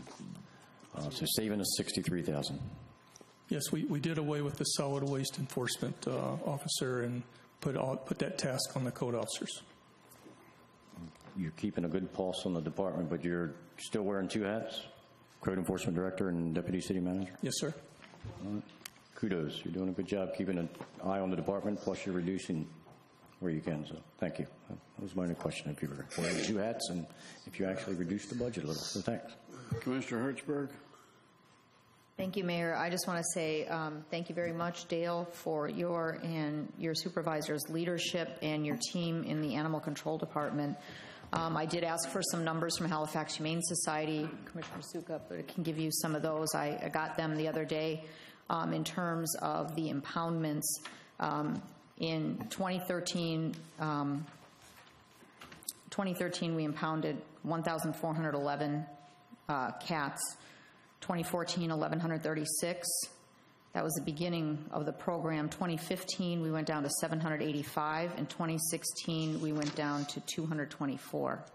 So when you look at that, each one of those I did on an average of $84 an impound. It's gone up to $89 an impound now. Originally, it was $95 an impound, I think in 2011. So when you're looking at the total savings, I mean, we paid in 2014 just for those impounds $95,424, and in 2016 it went down to $18,816. So that's a huge cost savings in terms of impounds. And the reason I also looked at Port Orange's impound budget, they allocated $63,000 for impounds. You allocated $57,000 this year, so they're a lot higher. And Commissioner Sukup, to your question on the only city that's pulled back on it is the city of Port Orange, and they actually didn't. They had a public meeting. What happened with the city of Port Orange, and Mr. Baker, correct me if I'm wrong, they had a hoarding situation, and they impounded around 100 animals, and what ended up happening was they didn't even know that was the case. The woman was in the street. Someone called the police department and rescue services on her behavior, and when they went in there, they found out there were like 85 to 95 cats in the house. And what ended up, they took the animals, and we've had issues like that before, but in this city as well, they took the animals, and she was Baker acted, and then she was put in a facility, and she could not sign over the animals.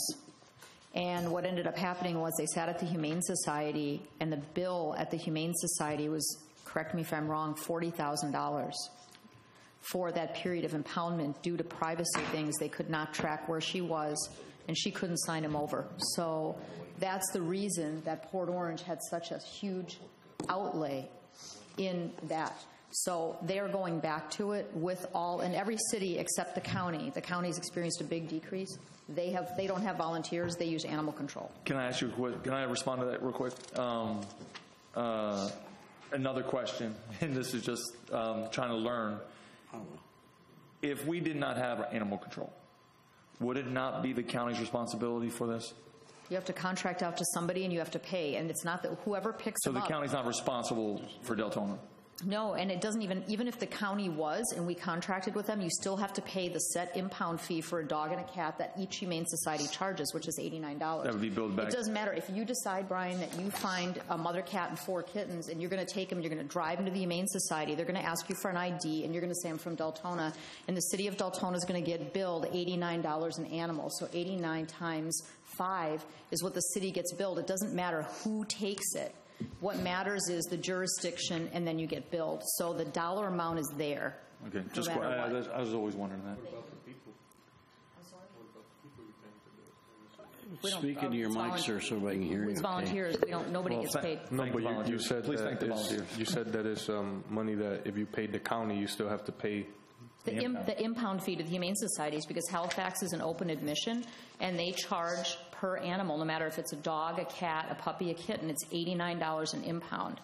And unless it's an owner surrender, then the dollar's variable. But if you were to pick up an animal, no matter what you take, there's an ID required and a jurisdiction, no matter where it comes from. That is a jurisdiction that gets billed that set amount. It doesn't matter if it comes from DeBerry, Deltona. Like tipping charges. Yeah, it doesn't. Yeah, and you have to ID it. Like, you can't take an animal to Seminole. You have to take it, and the jurisdiction gets billed for it. So yes, the volunteers don't get any payment. Thank you, volunteers. All right, Commissioner Bradford, I'll be excused Yeah. for a few minutes. Question for you. Yes, ma'am. Go ahead. When I walk into City Hall and I take that left, those faces behind that glass are the faces of our city, essentially. Those are our customer service individuals. Those are important. What is your staffing level at this point? Are you? I know we have 2 people. You've got 2 people in here. What do you really need? Because I've been in here. I personally come in here. I've had to get a BTR. I've had to get permitting in that. But I want to hear from you. You're talking strictly permitting now. Well, I'm right. What is your staffing requirements? And behind that bulletproof glass, what do you behind need? the bulletproof glass, as far as I'm concerned, we're good on code enforcement, animal control, solid waste. Then you have permitting and zoning. We've asked for another person for permitting and zoning. We have times where there's a lot of people out there waiting. So our game plan was we hire this person. They will be an overall supervisor out there because we have customer service issues. So there'll be an overall supervisor out there. Plus, where we really run into problems is twofold. One, we have an influx of people. So then this overall supervisor can step up to a window, open up another window. Example, you're in Publix and they open up another lane because they get backed up to help the people to get it back down to an acceptable level. The other problem we run into is we have someone on vacation, someone calls out sick. Exactly. We have one person now, and they go to lunch, now there's no one. So this person then would be able to fill in during those absences. So that's what we have asked for in the budget, is that person to overall supervise and then fill in, be cross-trained in all the disciplines out there. So even if permitting and zoning is fully staffed and we have a animal control person out sick, then they could fill in there. And that's adequate? I believe so, yes. Okay. Because we're making some other changes down there along with that. Which I think are very positive. And then the other person that we've asked for is another inspector. Okay. All right. Plus, you're going to fill another inspector position. Right, and then you have another. That's on yes, current. Yes, and we have a currently filling an inspector. unfilled. We're adding an inspector. Yes. And then you're having one more permitting and zoning. So basically 2 new positions and filling 1. Yes. Okay. Now, and I'm just going to throw this out here.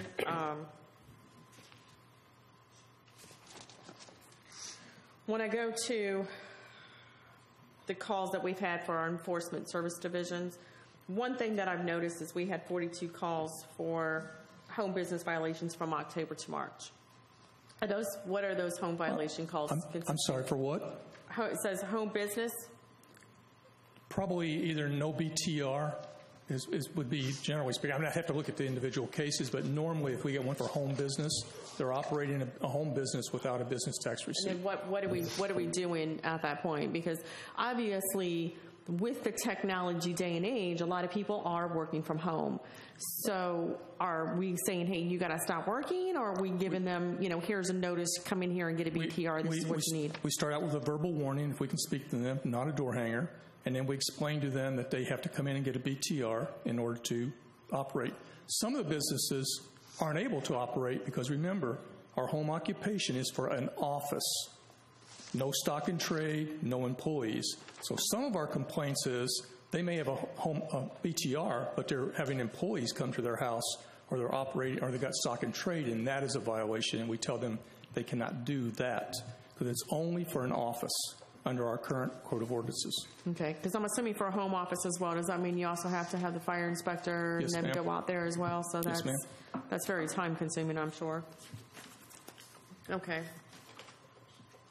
I just wanted to make sure that the two people were adequate, because if we're up here preaching that, we're open for business and we're changing that phase, I want to make sure when they come in here, that face they see is smiling and we're truly open for business. Well, I've spoken to the city manager about what we'd like to do is try this overall supervisor, and then the other changes that we're looking at doing down there.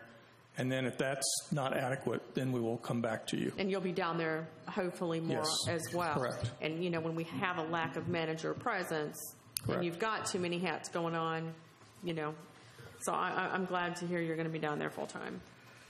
You could get a picture of Jerry and hang it up down there for a smiling face.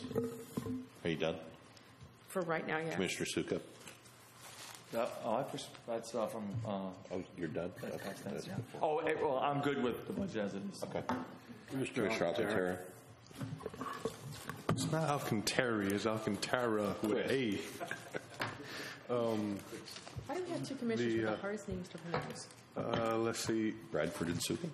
It says here, one existing position transferred to enforcement services. Yes, sir. What position is that?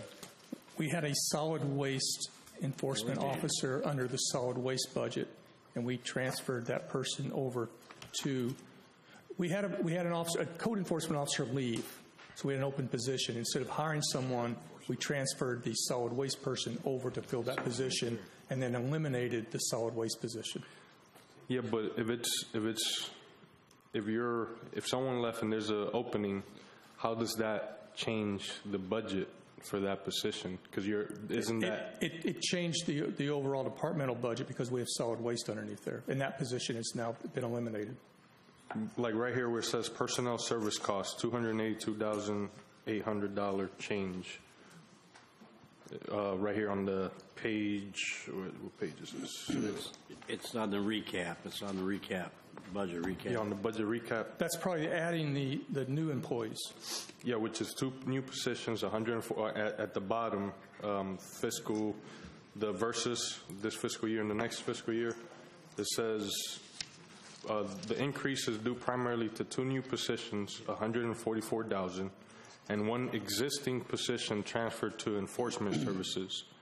I know. That was the position that that was actually last fiscal year, but it's just now catching up. We transferred the legal assistant from the legal department down to us to do the lien searches. That's what that was. So you did away with the solid waste enforcement. That's $66,000, right? That's gone. But you transferred that person to. Remember last year we moved the legal person from the legal secretary's position down to do the lien searches to my department. That's at transfer. Okay. Is that all you had? Yeah, I was, because my thing is if you didn't need the person in the solid waste, which is what they were hired, why didn't? No, I forgot. Why weren't they fired? Why weren't they? But instead of finding a place to put them. No, I remember now was what we did. You we needed moved that person. Yes. All right. Thank you. Okay. Any suggested changes to the budget as proposed? Hearing none, we'll move along. Where we go now? Tab 15.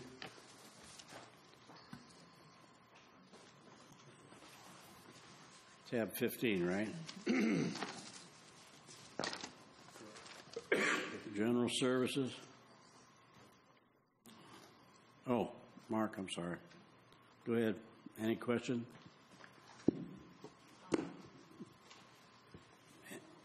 No questions at all? I've got a question. All right, you have the floor. Did we put any money in, and this might be for Chief Sievert also, did we have any conversation or considering any renovations for the EOC? I thought there was some conversation that we needed to look at putting some things back to the way that they had been, and I don't see any money in here to do that. We had some discussions regarding that. I believe the city manager is waiting to get some more information before we actually put some money into the budget. We have had discussions, the chief and a couple other departments, about upgrading the EOC, but that's no firm numbers at this point. Chief? Currently, there's some grants opening up. There's a 404 and a 406 as hazard mitigation grants, so we're pursuing that right now. Okay, thank you. Anyone? Commissioner Hertzberg? Yes, on the 17-18 goals, install a new irrigation well. Where is that? Where is that new well going to be? Here at City Hall. We're going to replace the one that's currently here with a new one. Oh, okay. Why do we have to replace it, I guess? The well, we're having issues with the well, the low pressure. We don't have enough pressure going to the heads. It's not deep enough with the drought conditions. There's some cavitation issues. We want to go deeper with a new well, get more pressure, so we can irrigate better with the irrigation zones. Okay, thank you. All right, I'm going to ask.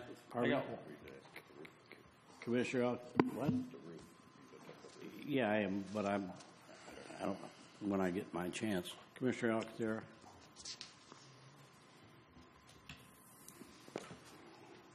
The general insurance, that's $726,000. How does that differ from previous year? Which insurance are you referring to? Are you talking about health insurance? It says here insurance on the budget projections, on the itemized, they got here insurance general, and it says property, general liability, auto, public officers, travelers insurance based on preliminary estimate from insurance company. That's an increase of about $140,000, and it relates to the Eastern plant being fully insured and also the anticipation of the new community center. Okay. Now, that insurance cost, when we heard the projections for the community center, that was in there, the insurance cost?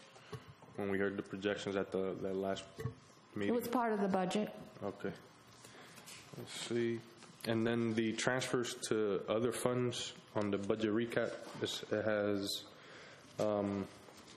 proposed, see, 1.56 million. That transfers to other fund, and it says debt service. Is that the capital improvement we did, or what's that? The debt service line item has simply been moved to the summary for the community center because that's what it was for.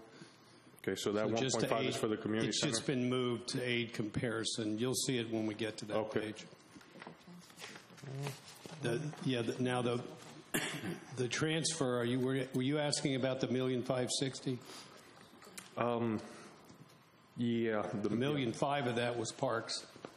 I don't remember what the other $60,000. The CIP we did. Municipal complex. Okay. And then going back to the insurance, $140,000 change, you said because the Eastern plant is what? Being fully insured. Huh? It's due to the Eastern plant. Fully insured? It wasn't before, or? I think because of the facility coming online. Yeah, Jane, I'm not sure. That cost, if it's in this number, should not be there. It should be in Deltona Water. But it's because the facility, as Jane said, has just come online and it's now at its full value. And that would be under Deltona Water? It should so be. The 740. I'm going to have to verify that. But you see right here where it says $726,800. What page you on, Chris? Page 2 of the budget projections. Page, let me see, one. What staff's saying is it looks as if that should have been transferred over, but make sure it's not in both places. Oh, right here. And then they'll move it over to water. 726. 726. Klinger, you see it in that? I'm sorry. On the budget project, you found it? Where it says 726,800? Yes. So what is that? What does that all entail? Does that entail some of water or not? It should not. I don't have that information. What was that number last year? Nick is the guy we need to talk to. What was that number last year? Well, I'm being told it was a 10% increase. So it would have been roughly 90% of that number. And I'm also being told that they said at this point in the process, they cannot carve out the piece that relates to the community center. So that probably is in this number, but they can't carve it out yet. And that's probably, well, we don't know what it is. Okay. Remember, this is an estimate that's made well in advance. I don't know if that helps. So it didn't increase by 140,000, this number right here? No, I'm not saying it didn't. I'm saying that the portion that belongs to the community center, which would not have been there in the past, hasn't been carved out. They can't give us It's that under the information contractor's yet. liability right now until we assume it, until we say, yeah, we take the keys. That may be, hopefully that may be fine-tuned by the time we get into September. Okay. And if that, because we have money in the community center's budget for liability insurance, but I don't know if it's enough. Right. So hopefully we may have a savings there if we've double counted. We just don't know.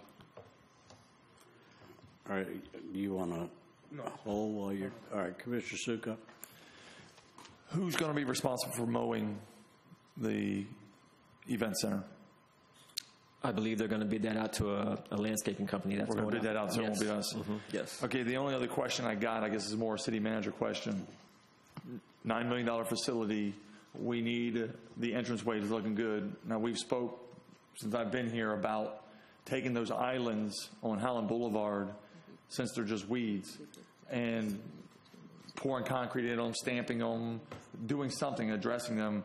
Are we not planning on doing anything with those islands on Howland Boulevard, and that's the face of everybody coming down to a $9 million facility? We're actually going to be doing a hybrid. We're going to be doing some concrete tips, plus we're going to do some replantings.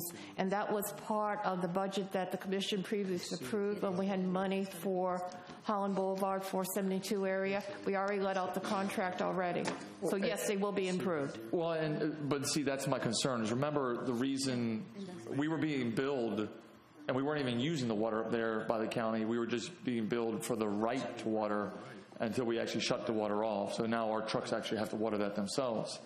Would it not be smart just to pour the concrete, and so we don't have to pay the county the water bills, that because they were getting pretty high up there, because we were being charged water and sewer charges on those islands. So that's why I said I thought we were talking about just, leaving the trees and concreting around them, or doing something so that it's not just weeds. When we looked at design, we really felt that it should be a mixture. So we are going to be doing some landscaping, but it's not going to be the current landscaping. It'll be more drought resistant, using less water. And we are going to be doing some concrete work as well. Who's going to be watering it? The city. So we're not turning the county water back on. Our trucks will be out there watering again. We're looking at also developing a line, but in the meanwhile, we will have to have county water. Okay, because that's in this type of budget. We keep talking beautification.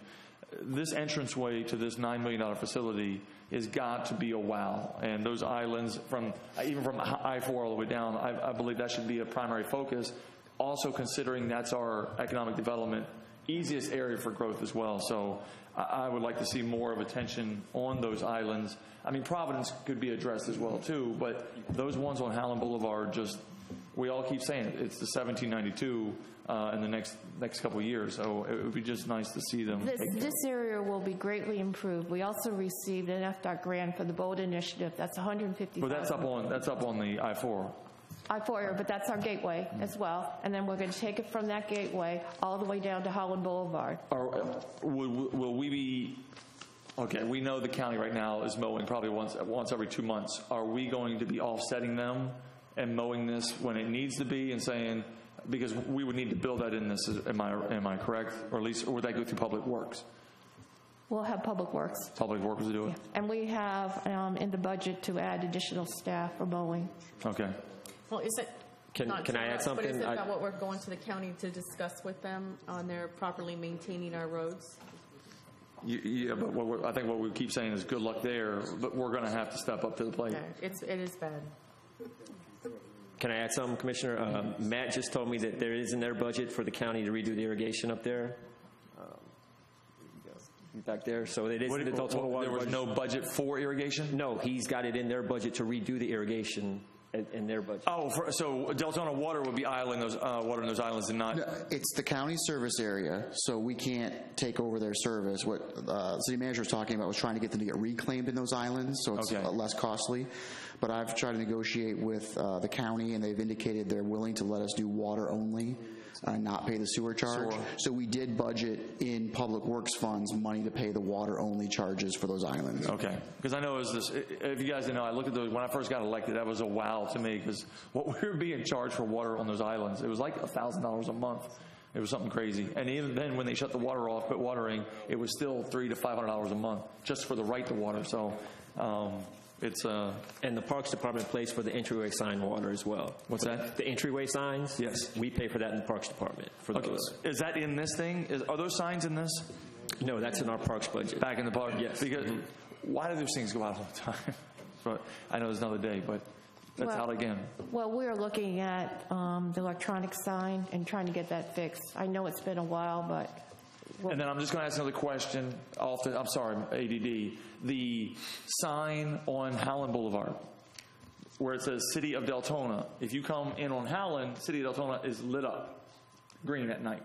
If you come down Saxon, it hasn't been lit up for a long, long time. Are there lights in that sign? Are they not the same sign on both of those? The one on Saxon, that works. No, City of Deltona is not lit up at night. It hasn't been for a long time. On Saxon, will you check that out? Not the message board above it, the City of Deltona sign, the lights don't work. That's what I'm saying. Will you look at it? Yes. You know what I'm talking about? Yes, I do. Yeah. And we'll get it fixed. Sorry, and then what about the sign on the backside? Is that done? Is that coming? Not yet. The backside of 415 in Howland. That was approved in last year's. That should be completed by the end of this fiscal year, yes. And it'll be done. as well as the one on Saxon and Normandy. Oh, okay. Okay. Thank you. Commissioner Hertzberg? Forgot to take it off again. Sorry. Are you all right, Vice Mayor? No, I just was going to comment on the islands. I don't agree with concreting them. I think they should be grassed, and I think all of our medians should look. If you get off I-95 and go east on 40 in Ormond Beach and look at those medians over there, they're beautiful. And I don't understand why all these years we haven't been able to appropriate the money and do that. It was the surcharges on our even in Deltona Waters area. Yeah. If you go south of Elkham, there's medians on Howland Boulevard there, and they need to be fixed. They need to have real grass. It needs to be 3 inches thick, and it needs to be green and mowed and kept up. Can I comment on that, Mayor? Just Yeah, might as well. Orman hires a landscaping company to maintain all the medians on State Road 40 and to maintain all that. So I know that because I asked. I was like, and you see the trucks out there from a landscaping firm that takes care of all that. So that's, maybe when we do a parks, a budget, maybe to do something, a bond issue, maybe, I don't know if we can do that in there, but look at maybe doing something like that and bringing in a company to maintain our medians. Thank you, Mayor. Commissioner Alcantara? Pardon me? Because I'm trying to look up that insurance thing. If I were to look at other budgets where I got some itemized budgets under, where would I find it? Under which account? For what I brought up earlier, for general, the 7,000. It should be under the same line. Yeah, but I can't find under the number. 524501. Yeah, 524501. It should be in like general what would be government. what would be the subtitle? Like what would it be? General fund / what? Yeah. 001190 is general fund, general government, that's the department, and then 524501 is the line. Oh, I'm sorry. All right. Thank you. And Commissioner, the sheet the latest information we got from Nick, and it's my understanding we won't really have the quote back from the insurance company until probably August, early to mid-August. The premium last year, now this is citywide, including Deltona water, stormwater, everything, was $1,240,000, and right now we're projecting $1,451,000, or a $211,000 increase citywide. And then we carve it up between Deltona water, general fund. There's got to be a stormwater piece. Anyway, we carve it up and put it in each of the budgets, and roughly 138 or 140,000 went into 190. What insurance company is that? Looks like it's through PRIA, Public Risk Insurance Agency. When was we go out for bid for that, or? I can't answer that without asking Nick. I don't know. Well, she answered. Does she know the answer? Do you know? When? You remember when? And neither one of us remember when. It was. We'd have to ask. I'd have to defer to Nick on that. You have to wait until next week. He's already worked his one day this week. He'll be Nick. Are you talking about Nick? Yeah. Does the city manager know when was the last time we went out for bid for that? That's Jane. Yeah. She's writing it down. Oh, I don't sorry. know. I will All right, find can out. you please let me know? Thank you. I'm sorry. You couldn't see her nod between my head. All right. all right, Commissioner. Are you done? Yes. Commissioner Honecker? I'm just going to gavel the meeting closed. I'm going to withdraw. They covered it. Pardon me? I'm done with this. I withdrew my name up there. They already covered the topic. Well, thank you. I only have a couple questions. First of all, the only thing I didn't get a chance to ask you, Mark, and I'm sorry, but it talks about update City Hall painting, carpet, tile. We just had the floors done. Whoever that company is, the lunchroom upstairs is just something to behold. It's unbelievable. They did a really good job, whatever the company was. From a layman's point of view, looking at it, I don't know, from a professional, I didn't look in the corners, but they did an outstanding job. The other thing, but what are you talking about now with just normal upkeep, painting, stuff like that? Because you're talking about, and then electrical in the chamber. What electrical in the chamber are we talking about? That's part of the upgrade we're thinking about doing for the EOC when we upgrade the EOC. So it's that kind of upgrade. Yes. It's not new. Okay. No. Okay. The other one we're talking about is upgrading when we do the Santa's North Pole that we moved here to City Hall. We need a couple extra outlets because we have so many trees inside the the chamber, so we want to add a couple outlets for that as well. Yeah. Heidi needs an outlet up here too. I do. Okay, we'll add that. I strangle him with my electrical cord all the time. Well, that's good. Okay. Okay. Well, never mind. It's not worth it. Okay, is there any public participation before I go on, because our meeting's just about over? We're going to have to reschedule. I'm going to ask a question, as I thought you were going to ask it about the roof. I am. Well, I'm sorry. I got the note right here, too, the roof. probably not in this year's budget, but I think next year. Next year or the year after, yes. I don't think maybe. I think we better start getting some ideas about that. That's not a little job, and it's going to be a big expense. And I know we did patchwork, but this roof's 22 years old, and even the best of shingles, and whether we go with a steel roof or what, because I know it's a pain in the neck to get a building permit around this place, but we're going to have to apply for the building permit several weeks in advance, because Mr. Rowland will make sure about that.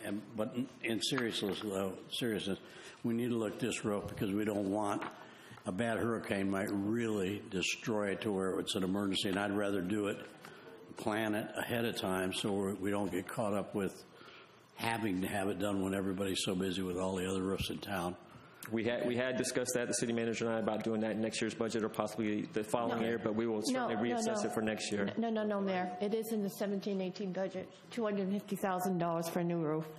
It's under the municipal. It's in the budget? I couldn't find it. No, we haven't gotten it. It will be in the municipal complex fund when we get to it. I just think personally, and I'm not trying to add anything to the budget, but I think personally right now I would be looking at contractors and I would be getting that roof done. I know we just did a minor repair, but I'd be getting that roof done now.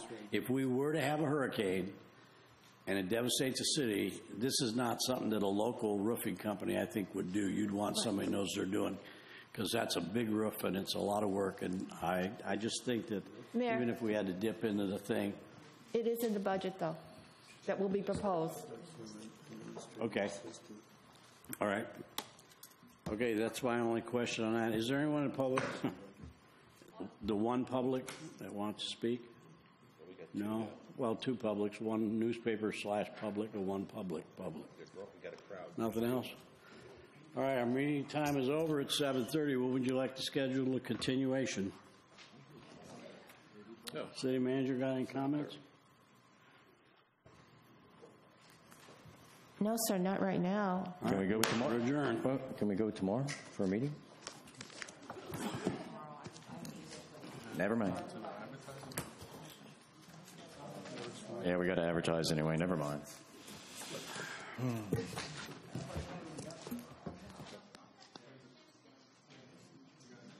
Yeah.